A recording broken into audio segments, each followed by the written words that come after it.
Hi friends, welcome to my channel Slicy Chinnu gang. చూడండి, నేను ఇవాళ మా చెట్లన్నిటిని చూపిస్తున్నాను. ఒకసారి చూడండి ఎంత బాగున్నాయో.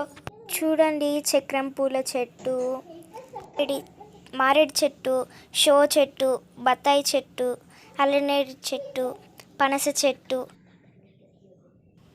ఇంకో స్పెషల్ మొక్క చూపిస్తున్నాను, బ్రహ్మకమలం చెట్టు.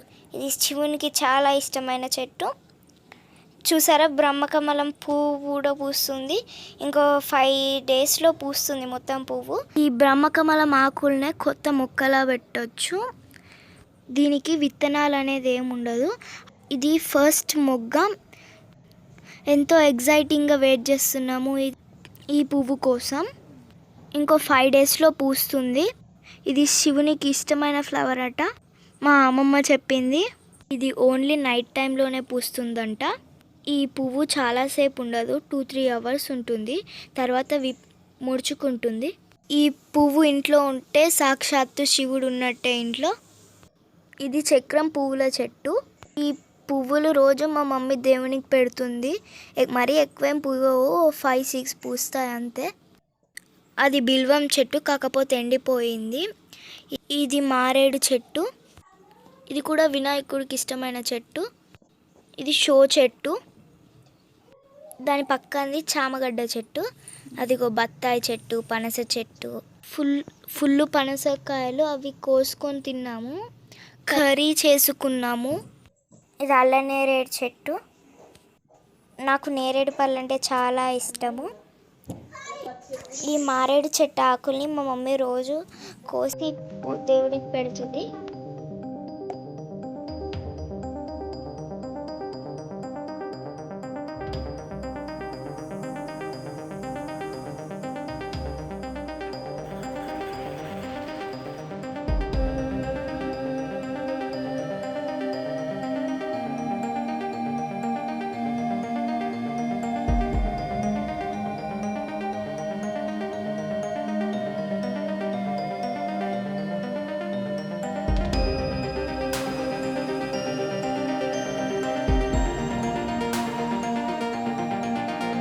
మా తులసి చెట్టు, దీనికి రోజు మేము పూజ చేస్తాము.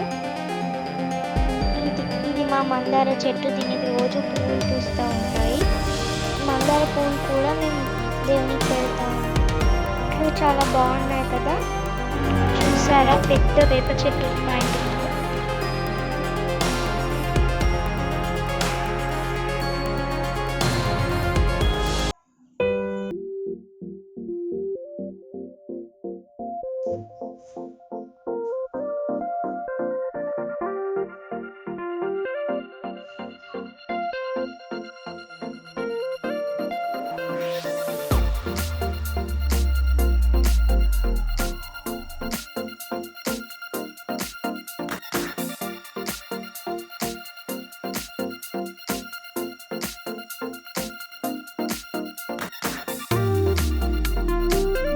మనీ ప్లాంట్ చెట్టు చూసారా ఎంత బాగుందో.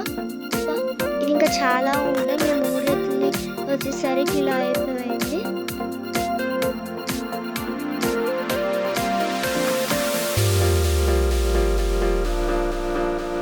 చూసారా మల్లె చెట్టు. ఈ మల్లె పూలు అయితే చాలా మంచి వాసన వస్తాయి. అది ఒక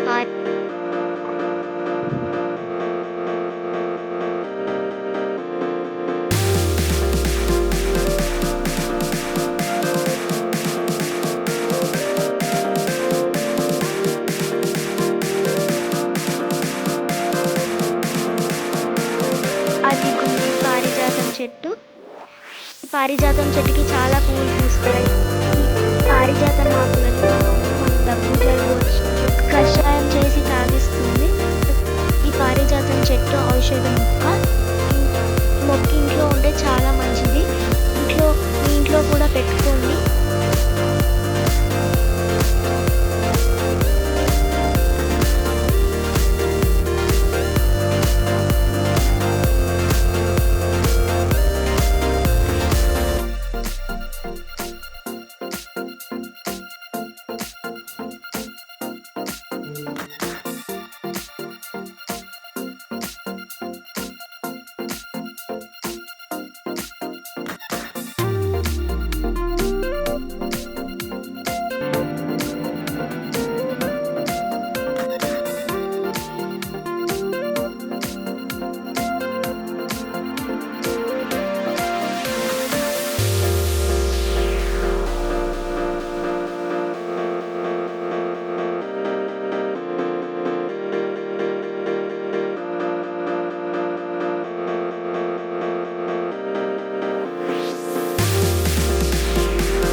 comment, share and subscribe. Don't forget to click on bell icon. Stay home, stay safe. Thank you for watching. Bye.